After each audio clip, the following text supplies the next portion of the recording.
How's it going, guys? I am Folkerman, your local brick build historian, with another episode of Brick Build History. Today, we are taking a look at the Fieseler Fi-156 Storch, the liaison aircraft used by the Germans during World War II. This one is built by Brickmania, or designed by Brickmania, by John Canepa, with some assistance by Daniel Siskind. This is the 03 Commander mystery crate. This, along with the BRC 40 Bantam, that's the Africa version. So this is the Africa Core Storch, and this is honestly one of my favorite non-truly combative military aircraft of all time, and it's because it's just so interesting and unique. So without further ado, let's go take a look into this kit and go into the history. I don't have a box because it's the mystery box, and the mystery box, it literally just says, or mystery crate, it just literally says mystery crate, and I've already done an unboxing video for that, so we're just going to look straight at the aircraft. So the first thing is, you have this brick-built propeller here, which is very similar to the L4 Grasshopper.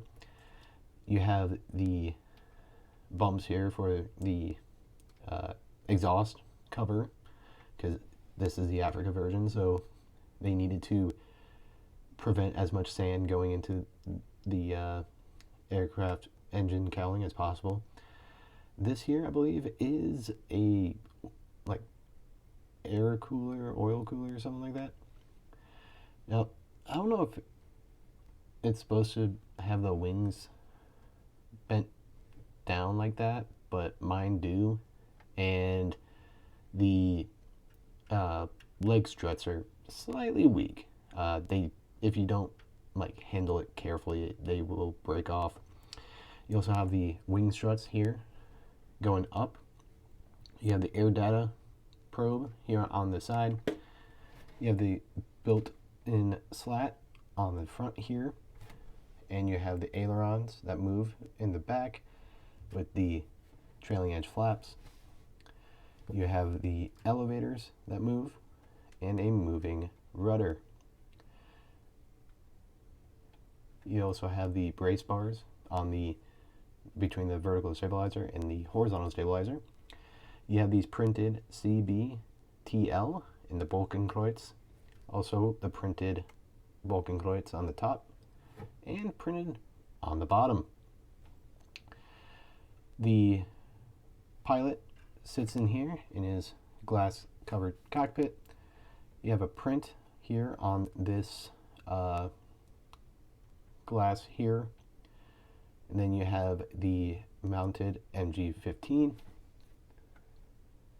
and the tail wheel. Overall, I do like the plane. It's one of my favorite planes. A little bit fragile in this area, but other than that, stays together pretty nicely, and it just looks really cool. The Storch is just a very cool plane. There is one feature I wish, and I know Brickmania didn't do it. I don't think Auction Brick did this, but it does have a really cool feature where the wing folds back along the fuselage here. I highly doubt anyone would ever be able to do it in Lego, but it's a cool feature nonetheless.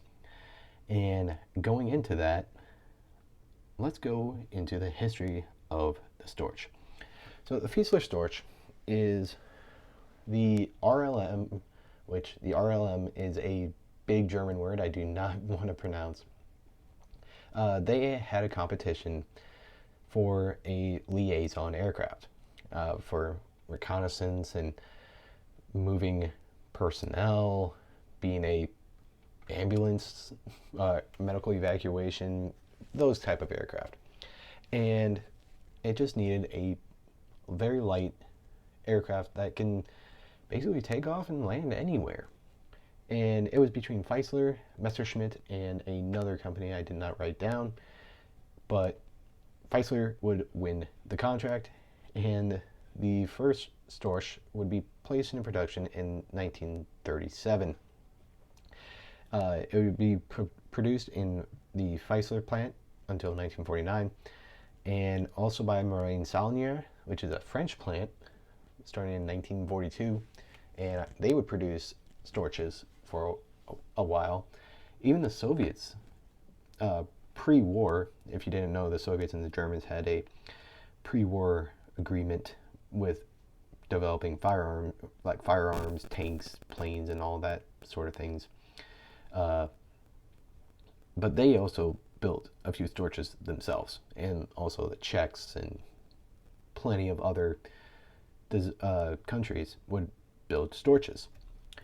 The original designer was Reinhold Mewes and Erich Bachem, and they produced a very, very cool aircraft. So one of the major features of the Storch is its STOL capabilities. If you don't know what STOL is, it's STOL, short takeoff and landing. And STOL is a concept that a lot of countries have tried to use in military aircraft for many years. It's kind of related to VTOL, which is vertical takeoff and landing, like the Harrier or the F-35B or the Yakovlev Yak-141 have been trying to do. STOL has been around for a while, and basically it allows you to take off in a relatively short runway and land in a short runway. And the biggest thing that helps this aircraft with STOL is the fact that it has a very, very low stall speed. In fact, it has a stall speed of 31 miles per hour, which is ridiculously slow. If you ever been in an aircraft, you know that they go pretty fast, and whenever they land, they're landing at 100 miles per hour at least, and they use the brakes and usually reverse thrusters to land. But this thing, it can land at 31 miles per hour, which is ridiculously slow. The things that really help it out is like this fixed slat on the front of the wing. A slat is basically like a flap, but instead of having it like this, where it's flush with the wing, it has a hole between, or it has a gap between the wing and the slat, and basically allows air to come in underneath and provide a lot of lift. Then you also have these big flaps on the back, these trailing edge flaps, and then the ailerons, which are all mechanically connected. So there's just a bunch of wires connecting from the stick out to the ailerons and all that. And that provides a lot of lift, which allows you to basically take off with as little runway as possible. And one of the interesting stories involving this aircraft is the rescuing of Benito Mussolini. If you don't know, Benito Mussolini, dictator of Italy, gets overthrown by the Italians whenever they were tired of his stuff, and he would be imprisoned in a hotel in the mountains or something like that. So Hitler sends a Fieseler Storch out, they retrieve him and get him the heck out of there. Only the Fieseler Storch would have been able to do that because they didn't have helicopters in this time, and trying to land on a mountain is pretty difficult. So, the pilots being able to do that is quite amazing.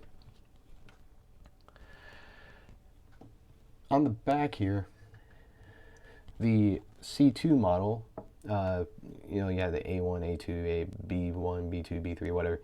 The C2 models would start putting a rear MG15 in the back, and it would have this glass covering here and allow it to maneuver. And I kind of like what they did with the short air-cooled barrel, the clip on the front here for an iron sight, and then you can just move it around a little bit and swing it back and forth, up and down, so on and so forth, and it's got like this little clear disc. It's kind of a nice touch. It uses an Argus AS10 V8 inverted 240 horsepower engine.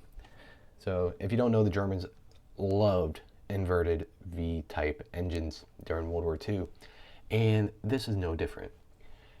A comparison would be like the L4 Grasshopper, which is basically the American version of this aircraft, which is a Piper Cub, I want to say, that's been militarized. And that thing used a 4-cylinder opposing cylinder engine. So you basically had 4 cylinders going like this, and it was air-cooled. Basically, it was like a very small engine, not a lot of horsepower. It's not even a big aircraft. But you didn't really need a big engine for an aircraft like that. Germans, they didn't care. They still used a V8 in an aircraft like this.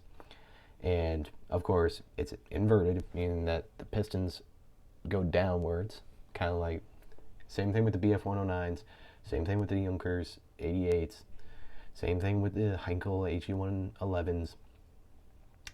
Basically, every German aircraft used an inverted V12 or inverted V8, whatever.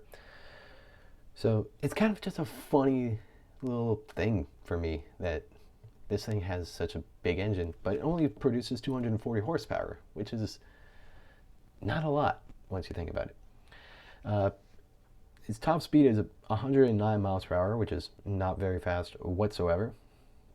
And it has a 240 mile range. So it doesn't really go too far, but you know, that STOL capabilities is just amazing. I know Fantasy of Flight with Kermit Weeks has a Fieseler Storch, and that's actually where I saw a really good video. If you want to see a great video into the in-depths of the Storch, look up Fantasy of Flight or the Kermit Cam Fi-156. Really goes really in deep into this aircraft, and I think he even folds the wing back, which is really cool to see. I love folding wings. But it also goes into the history of it too, and like this thing was used for a lot of different purposes, whether it's sometimes used for small resupplies.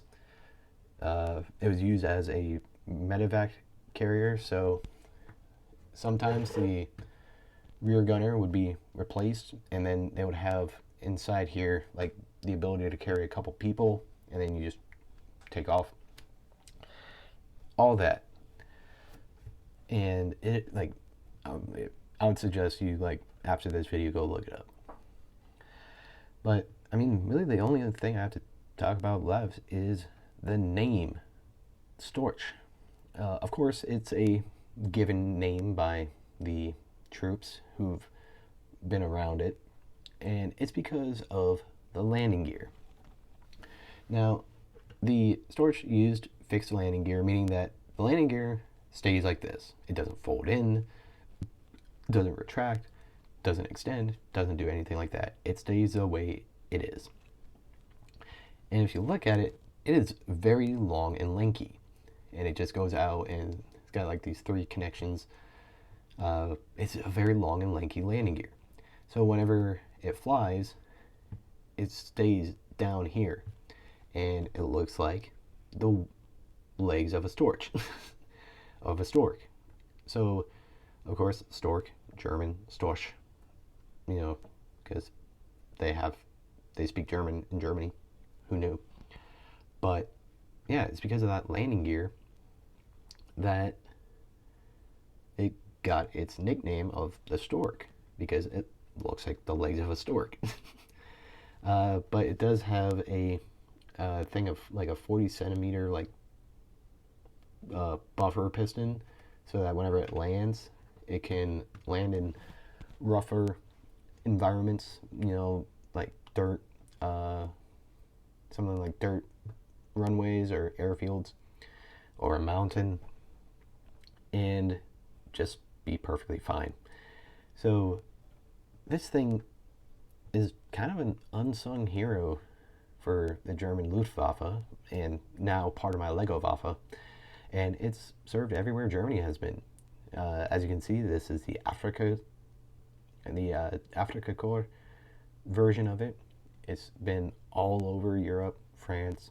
It was made in France, Italy, the Eastern Front, like Mediterranean, the Scandinavian front, like everywhere. Everywhere the German army has been, this thing has been. And it's been built by plenty of other countries, and it's used in air shows in France in like the 50s and 60s. It's just one of those reliable aircraft that's been around a while and just really, really cool with a what's the word? With an unappreciated history. So, with that said, the Fieseler Storch is one of my favorite aircraft just because of how unique and cool it is. John Canepa and Daniel Siskind did a pretty good job of bringing it to life, and you know, it's got all these play features which you don't really see too often, where all the flaps move like they're supposed to. Only thing I don't know truly is whether the wings are supposed to be bent down like this. It's probably me not building it right, but you know, oh well, it is what it is. But with that said, if you liked the video, hit a like, comment what you want to see next. I generally respond to all my comments, although like starting the 13th I won't be able to because I'll be stuck on a aircraft carrier and we don't have Wi-Fi. So other than that, I'll be able to respond to your comments, and you know, just say what you want to say. Say what you want what you want to see. I have like 100 different kits, and subscribe if you want to see more, because like I said, I have like 100 different kits, and you know, tell your friends if they're interested in stuff like this, where it's Legos and history, or Lego history, and you know, all that. Either way, I've rambled on enough. I have been Folkerman, and let's continue to build history.